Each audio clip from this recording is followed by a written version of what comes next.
over. Yeah, good job, Maddie. Come here, sit next to me. Say hi to everybody. Come here. Come here. Say hi. Come here. Come here. Come here.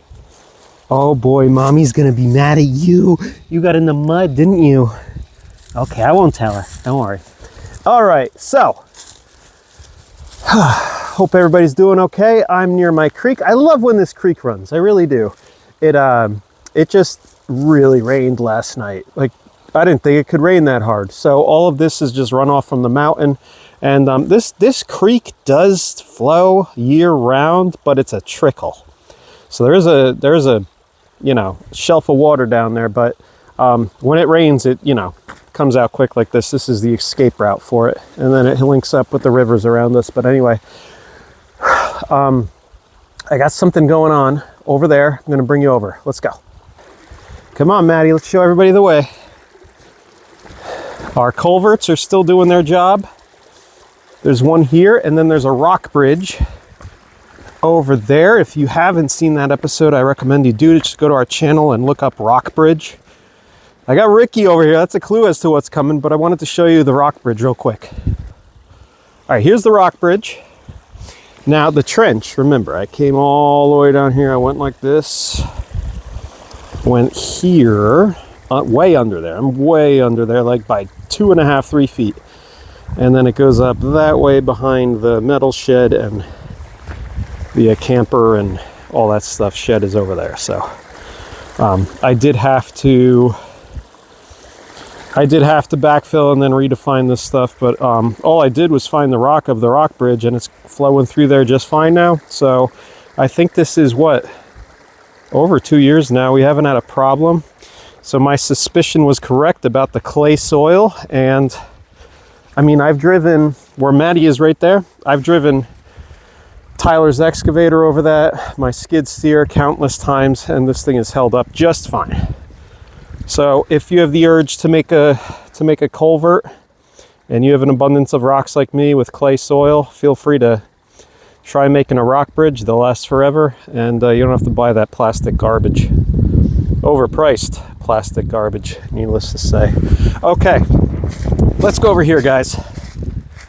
All right, guys, we got Ricky in action here. He is digging a little hole, a test hole for a pond. I'm not going to waste a lot of time doing this today. I'm only going to spend about 20 minutes digging this, and then we're going to move on to other things. But you could see I have two sides of a creek here. One of them is the rock bridge, which I just showed you. It comes down from that mountain and the mountain that my house is going to be on. It comes down here, and then there's another, let me spin you around. There's another hollow right here where you have this mountain, then it goes up to the next one, and this is just coming down because it absolutely poured.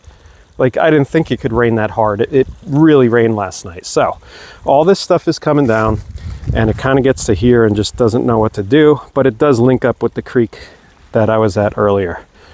Okay, so what do I want to do here? I am dying to create a trout pond and have some panfish, have some crawfish in here. We do have crawfish, just, they're in the creek and they walk around and they burrow and stuff like that. I know that would be a good source of food for the trout. And I think having a pond would really increase the wildlife activity on this property. I do hunt. I've only taken one deer from this property. I'm very selective with deer hunting, but I'd love a self-sustaining supply of trout for the fish. And we'll get into the other homesteading aspects later on after the house build. But if I get an opportunity, I want to dig out this pond at some point. So today I'm just testing a hole to see if it's going to hold water. We got a lot of water coming down right now, and I looked at the forecast and it's not going to rain for at least for 14 days. So this water will stop in probably 2 or 3 days and come to a trickle. But I want to see what happens where I'm digging, if it's going to hold that water or if it's just going to percolate into the ground and go. Don't know. I don't know what's underneath me here. There is sort of like a silty, loamy layer, but if I'm lucky, I'll hit some clay before I hit the bottom, and then that can make a natural bottom for the pond, and I don't have to do things like a liner or stuff like that. But let me show you what I'm thinking as far as a pond. So we have this sycamore tree. I'd leave that there. This, I'd probably cut it out so that sycamore's on the corner, and this can come out this way and go over to where it, like, you can't really tell on the camera, but this land goes up and then it goes into that grassy section, which we call the orchard. But we could cut out all of this until it like gets to the point where the tractor is pretty much. This could be a shallow spot, but down here, this could be a deeper spot. Okay, so if you look over here, there is some free running water. And this is seasonal, sort of. If it rains hard, it flows, you know, but it will go dry. So this stuff is coming down this way, but there's a natural bank it's carved out here. This would be the edge of the pond. And what I would have to do is go all the way up to about that tree that's laying down over there, and then come to where the bank of this little hillside is, and just excavate all this out and get rid of all of these little dinky twigs. These are a good size to transport. If these are poplar, which I can't really tell, are too young. I think this is a poplar right here. I could replenish if I hit an area too hard. I could put some of those in, dig them up, and replenish when I take my trees for the lumber for the house. But this would be the deep section. I'd get about 8 feet deep everywhere, and I'd have soil to use, like topsoil for the house. I'd have road banking material to use. I'd use all this soil, and I'd make a pond. And so that's the test. Let's get you over by me. I'm going to dig a little bit, and then we'll come back in a couple days and see what the results are, see if this is going to hold some water.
All right, so I dug down about 4.5 feet or so. This is the low side.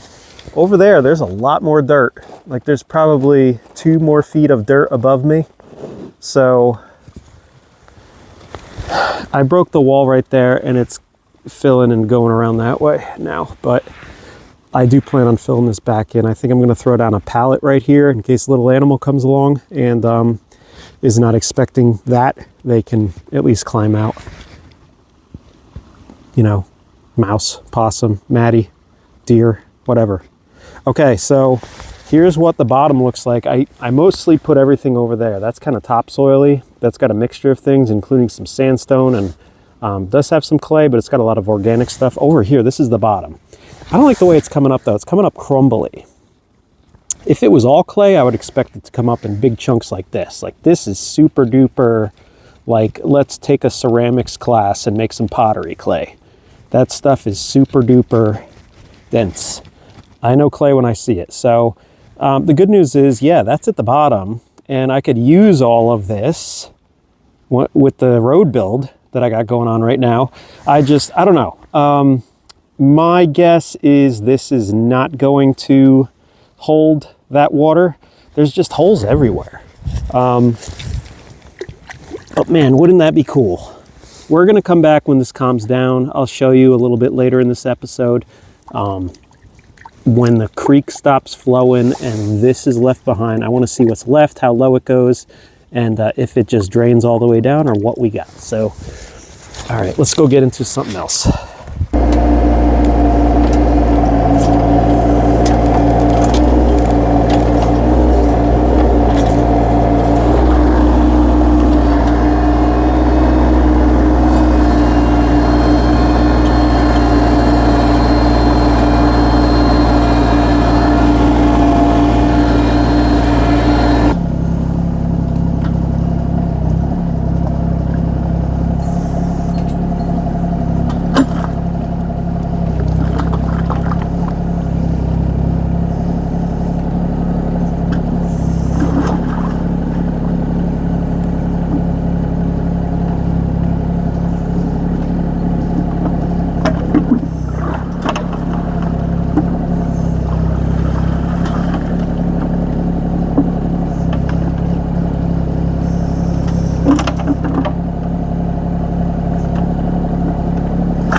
All right, stay tuned. Come back to this in a little bit later.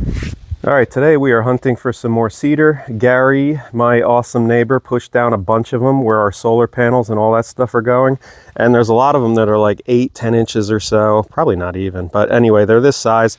We need some more floor joists for the office, and these do not require a lot of drying at all. There's 2 sections of this cedar log. There's this outside area, which is basically running from the roots up to deliver water to the leaves and branches and all that stuff. This is your fat wood, and this is the desirable stuff. I don't know if that's fat wood or if it's just older growth or whatever the proper term for it is. This stuff is pink, and when you first cut it, it's pink. It's pinker than this actually. And it's just a pretty tree. It smells amazing when you're working with it, but these are just down. So I'm gonna grab them. We're gonna go up the mountain and get some more with the track loader here. And before we do, we gotta drop these off. This is about as much as I could carry, 3 logs. It's not a weight problem, it's like how much can fit in that grapple. But anyway, I cut a bunch. Let me show you the difference with the colors over here. You like my new gravel? This is 19 tons. Covered about, geez, 100 feet, 120 feet maybe. Anyway, so I cut all this for Tyler. This is cedar. Over here is locust. He brought me some, and he also brought me some black walnut to cut. And it's the least I could do for that guy. Let me borrow his machine for so long. I was just happy to do anything for him, really. But he's got some really beautiful, I should have recorded before, but look at that. Yeah, let me try to exposure of this. Look at that black walnut down there. He's got some really big boards that are, what are they, 6/4, and these are 4/4 here. But look at this board. See, it's brown. I don't know if the color's coming through good, but it's more brown than that piece. It's more of the pink color.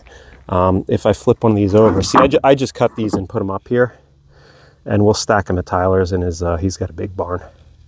But that's the pinkish color when you first cut it. It's really pretty. I wish it stayed that way.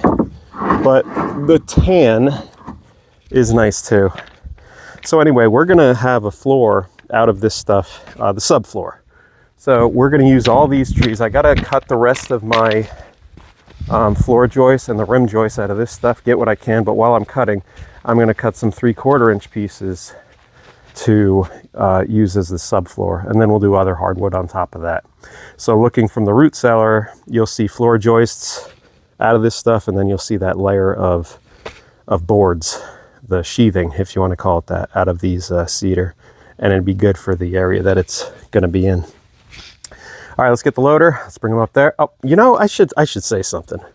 This machine, okay, you'll hear me call it a skid steer, you'll hear me call it a track loader. Those aren't even the actual real terms for this thing. This is a CTL, or a compact track loader. I'm not going to walk around saying, oh, let's get the compact track loader and go up here. I'll call this thing a skid steer, I'll call it a loader, I'll call it the track loader. Usually I call it a track loader. But doing these videos, I hear myself talking, and just kind of a little like, hey, FYI type thing. Yes, this is a compact track loader. They're different. Skid steers have wheels, okay, and they're usually a lot lighter. This is basically a skid steer, but it has tracks. But a track loader is much bigger, usually has metal tracks, and is a lot heavier duty. This is just this is an awesome machine. If you're looking to get a piece of heavy equipment, this machine is just rad. It is fantastic. You know, if this thing were to go out on me, I'd probably buy a very similar one, maybe a little bit heavier, maybe a 140 or even a 230. But this machine is, I'm really glad I got this machine. It's easy to work on, very durable, has always started on me, never smokes. It's just a really, really good machine.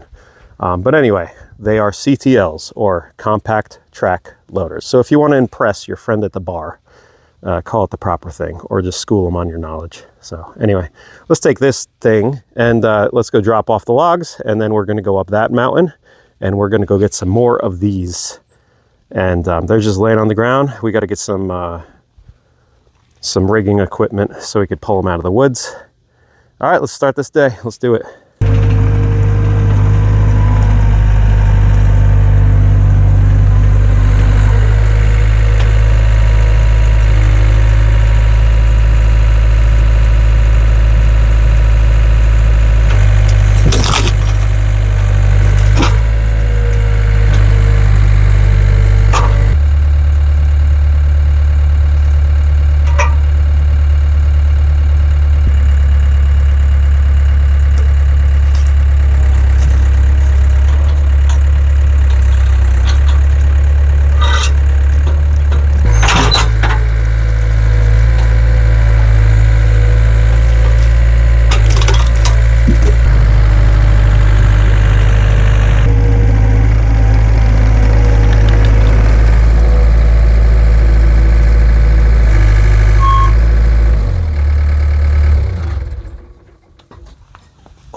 Goodies in here.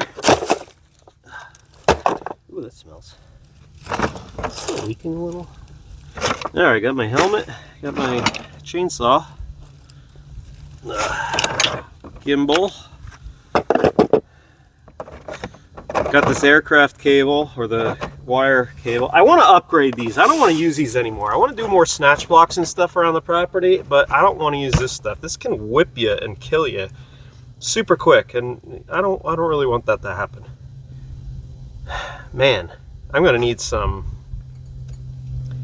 minimum like 1/2 inch synthetic to replace this stuff. Like I want a cord that's rated for like at least 20,000 pounds, at least. But I want to do some pulling on some stumps and stuff. Move some things that shouldn't move. All right, got that. And we got a really messed up tree saver that I'm going to use to, I'm going to tie this around the tree and then yank on it with this handle. These things are strong. What else? Got a chainsaw, wrench, snatch block. I'm not going to need those. All right, let's get to it. All right, there's the machine. There's the, what do you call it? And I want to show you what I'm working with down here, guys. There's just an abundance of chips and chunks of logs, and here's the mission. I don't want to take the machine with the grapple. I did yesterday, and that's why I'm not doing it today. I got the grapple on there, but I also have this cord, the what the hell do you call this? Sorry, metal cable down here. And that's the mess I have. So I got a nice cedar there. I got a nice one laying down that way. There's one here. They don't look big on camera. There's more over there. I got them everywhere around me. There's other ones too that I could use for firewood. Anything that's straight, I'm gonna mill though. Gary knocked down a lot of this stuff for me. So anyway, I want to keep the machine out of here because not only is it like really uneven and bumpy and stuff like that, we got these friends all over the place here. Ooh, a cedar berry. They're all over the place. These little things that pop tracks off and rip tracks and do all bad things to tracks. You can't get traction on those things. It's just a bad situation. So I don't want to bring the machine down here and pop a track off. I'm going to leave it up there. We're going to have this cable be our pull cable, and I'll chain up to the bucket itself. So let's pick some out. What I got to do is delimb some of these, measure out, make sure I got 12 feet.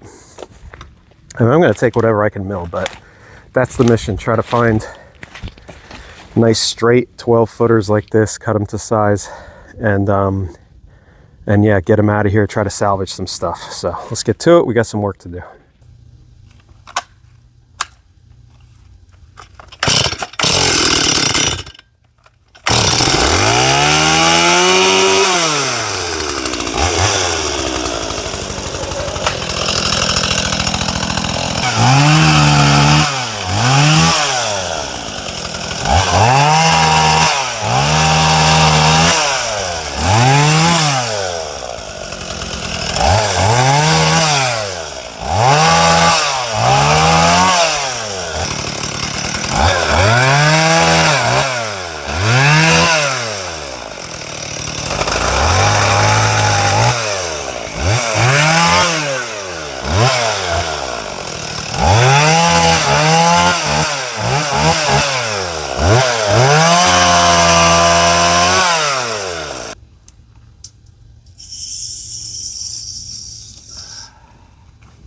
Oh, 10, 11. Yes, sir!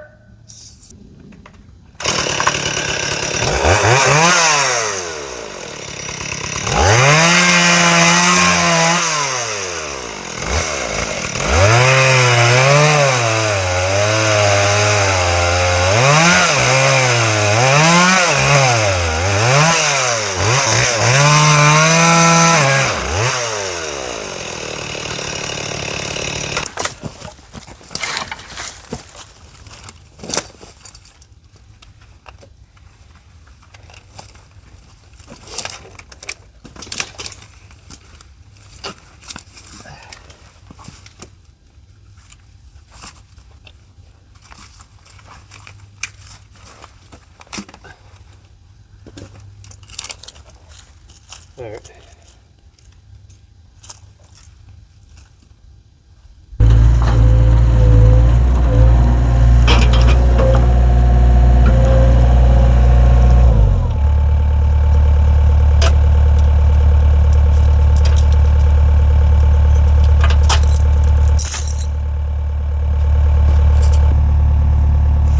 Should use the shackle here.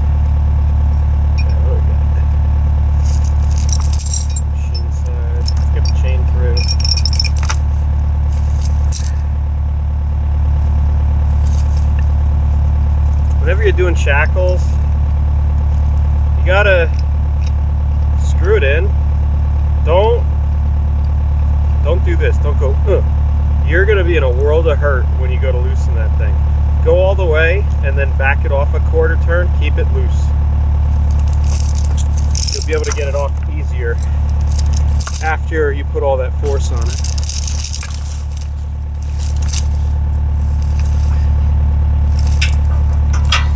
All right, let's give it a yank.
One down. Let's get some more.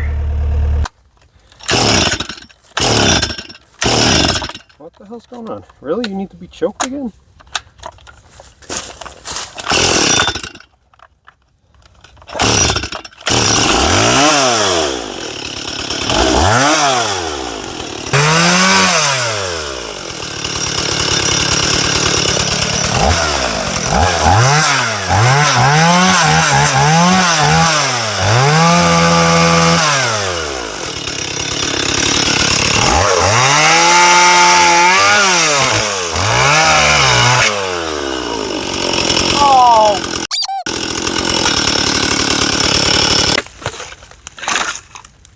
You know, you're on a roll and that happens.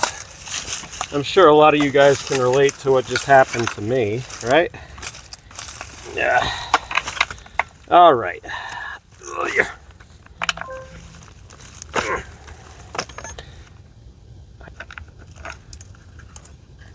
came off the sprocket. So that's good news for me. You know, this saw was having a problem.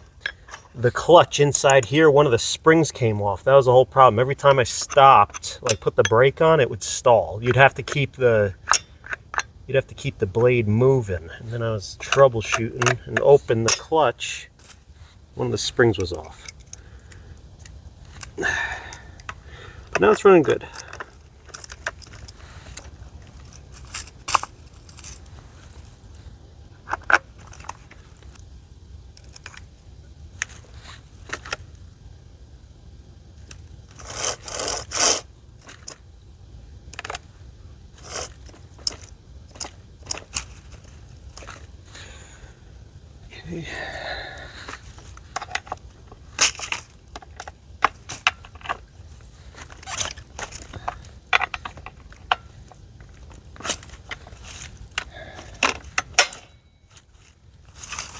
All right, back to work.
This one's not very tapered, so I wanted to make sure I got it past the knob, the little branch, so it has something to grab onto. All right, there we go.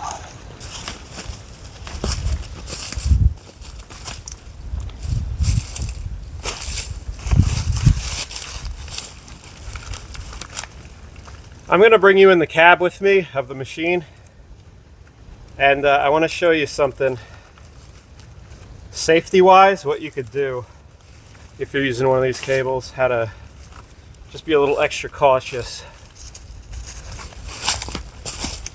Well, first and foremost, wear a helmet with one of these. And I mean, that's not going to do much with that cord flying at you at like Mach speeds, but boy. Other thing you can do, I don't know if the audio is going to be very good when I start the machine, so I'm going to raise the bucket and then put it like this way, and what you're doing there is creating like a cage. Like I have a cage on the sides here, so if the cord broke and whipped around, this would stop it for me. But in front, like since I'm going backwards, I'm going to pick up the bucket and just lean it forward so I have like those vertical slots between me and the load that I'm pulling. Watch. All right.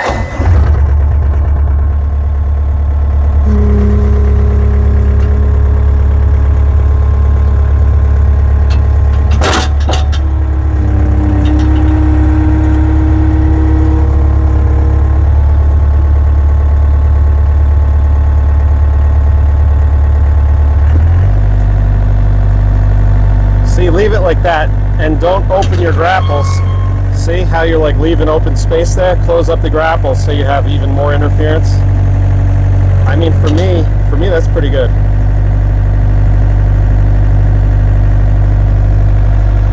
So you got coverage here, in the front, and over here.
Alright guys, all that tugging.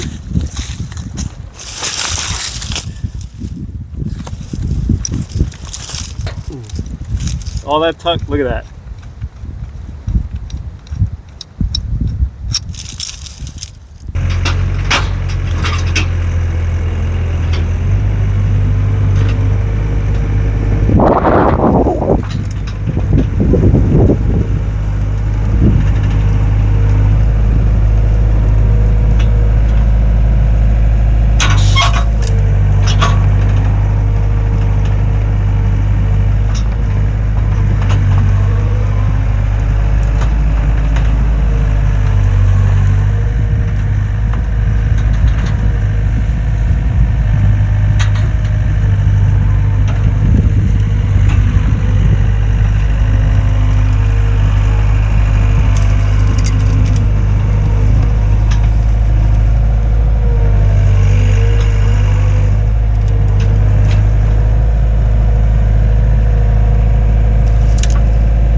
All right, that'll do it.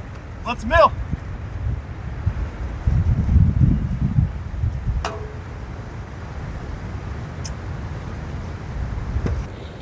All right, we were just walking back from dropping off our cedar, and Meg recognized something weird. We saw these little circles. There's weird markings on this tree. Yeah. These marks, and then on the ground there's like these circles of stuff. And then I came over here, and I noticed there's more of them. That's like some kind of animal doing that. That's weird. That's really strange. Crop circles. Hey, there's something, I don't know. Huh, strange. All right, people, flood the comments. Tell me what it is. Sorry about the wind. I don't make it. Let's turn on the water. All right, guys, we have a new setup. And can you see something new?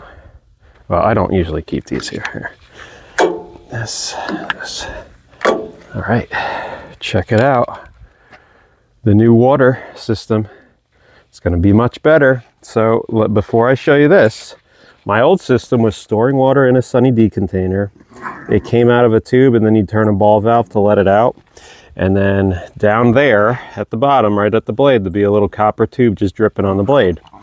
Not cool, because it was just annoying. You had to refill that all the time. It was just a big mess.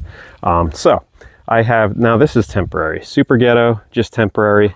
I have this clamp holding my hose, but I have the hose directly hooked up to the sawmill, and it goes down to this PVC line. I think it's PVC, whatever it is. And I rigged this thing together. This is really solid, this ball valve. This is the one that I had on the sawmill. Comes out through here, and it kind of squiggles because when this goes up and down, it has room to expand. But comes down to here, goes through. Oh, hold on. There we go. Let me focus. There. Comes down to there. And watch what happens when I turn the ball valve on. It's a mister. And it works great. And no, it's not too much water. It's a wonderful amount of water. So, when you normally, you have your drip, like on the other system, it just goes drip, drip, drip. And I've watched it. It will drip on the blade, and the blade is moving so fast that it kind of flings it. It really doesn't do a good job cooling off the blade or lubricating it or whatever. This thing, the fine mist, gets the entirety of the blade, cools it down really fast, lubricates it. It's just a great system. The only thing I can't do to this is add some kind of like additive, like pine saw or Dawn, something like that. Pine saw I use when I'm milling pine. I don't have much more pine laying around anyway, so that's really not gonna bother me. So this is just an on-off thing. You just, boom, go like that and you're running, and it'll just run all day. So, and then off if you want to turn it off, and you're good to go. I'm gonna clean up everything. I'm gonna get a custom bar mounted that way to hold the hose. I just took my hose, so I gotta get another one. I like having a hose nearby to wash things off and keep things clean. Anyway. All right, just about to mill, and I thought, hey, while we're showing how I rig things together to get them to work, I figured I'd show you my camera setup recently. So I still use that DSLR. I don't even know. It's the M50, the mirrorless camera, the Canon. I still use that sometimes, but it is easier to use a cell phone. So I shoot off a Galaxy S20, and it's strictly just for use as the camera. So has a lot of storage inside. Does not have good shaky anti-shake. So I bought a DJI gimbal a while back, and this little handheld thing is perfect. So this folds in. You take the phone. It has a strap on it, right? The battery. And it just clicks on there. So now I'm connected. Now all I have to do is press the on button, and the camera will automatically stabilize itself. Double tap that little arrow thing, and we're ready to record. This is the microphone receiver, and I have it on my neck here right now. Now the only thing about this gimbal, it doesn't last all day. Like I was using it on a tripod, I could slip it into like a piece of PVC and then like navigate where I want the camera to point and leave it like that. But if I do that all day long, this thing dies. So my solution for that is to, when I'm not taking shots by hand, first person, I take the phone off, and the phone has that magnet on it. And what I do, I made this silly little angle iron thing on the tripod and connected it with who knows what. But anyway, I just take the phone, and it's magnetic, so I just like that. It's pretty stable. After that, You could twist the phone like this, get it just right, or you could use the microphone or the tripod to get whatever angle you're trying to do. And then I take my microphone off my shirt, and if I want it just to be next to the camera, there's a little spot right here to just click that on. And that's how I've been getting it to work. So it's, you know, the other camera's great, has really nice zoom and like all that, but getting it set up is like tremendously frustrating, and sometimes you miss the shots because it like takes so long to get something going. So I found a solution to just make it super simple. It's very lightweight. This is everything that I use to capture content. There it is, guys. It is ready to capture your content. Look at that. And I use see, I just fling it open like that, and I use the Camera Pro Samsung thing to record. Gimbal is on standby. We got a fresh cup of coffee. Yeah, man, rock on. Let's go.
All right, guys, good progress here. I have to do some math and see how many of these floorboards I actually need. This is the subfloor for the office, so the floor joists will actually be cedar too. They're underneath here, but I don't know how many as far as square footage I have here. So I'll have to do that math and figure out if I need to cut some more or if I have enough. Aside from that, the test hole for the pond, it rained again and filled back up, so I will definitely just, as it dries up, we have a period of no rain, I'll go down there and we could see and just take the discussion from there. So hopefully I'll share that on the next episode, if not the one after that. So, but anyway, guys, thank you very much for watching as always, and we'll see you on the next one really soon.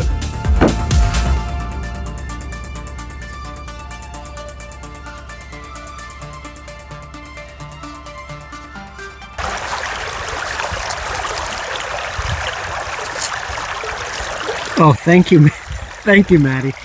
Thank you very much, honey. You just ruined my scene, honey. Where are you going? You know, Steele, it would be nice if you took your nuts and